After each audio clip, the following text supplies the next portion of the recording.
Gipuzkoako Foru Aldundiko berdintasun eta lurralde orekako saiek landa eremuko gizon eta emakumeen arteko berdintasuna lortu nahian Gipuzkoako lehen diagnosi bateratua egin dute. Azterketa 4 saiotan banatu dute. Azken saioa astelehenean egin dute Fraisoron. Topaketan, Markel Olano, Gipuzkoako diputatu nagusiak, Miren Elgarresta, berdintasun organoaren zuzendariak, eta Iñaki Labaka lurralde orekako zuzendariak, Tolosaldeko udal ordezkariei diagnosiaren datuak azaldu dizkiete. Gaurko aurkezpen honetan, gaurkoa izango da azkeneko saioa, 4 saio egin ditugu Gipuzkoan zehar, eta egin dugun lanketa izan da lurralde orekaren eta ikuspegi horretan, genero irakurketa berezi bat egin dugu. Batez ere ikusteko gure herri txikietan, gure herri txikiak eta dira hain zuzen ere oreka horren mesederako eta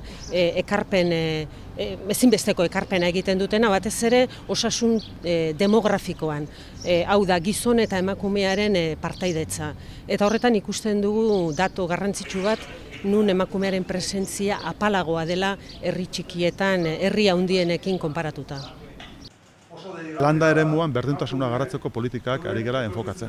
Zergatik, uste dugulako rol klasiko tradizionalak inun balin badaukate pisua justu dala landa eremuan. Eta herri txikietan, baserri munduan, oraindik ere emakume eta gizonezkoen arteko rolak direla garai batekoak eta ez daudela behar den bezala eguneratuak.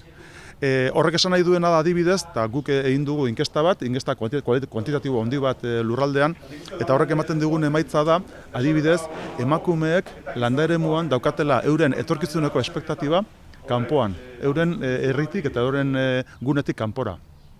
Eta horrek ekartzen duena da, desoreka demografikoa handi bat, batipak gizonezkoa daudela baserrietan, eta etorkizunari begira gainbera bat. Orduan guretzako ezinbestekoa da berdintasun politikek kontribuitzea edo ekarpena egitea, orekatzeko gure gizartea, landa eremuan baita ere, eta etorkizuna behartan bezala lantzeko. Alegia, berdintasuna da etorkizuna lantzeko elementurik importantenetako bat.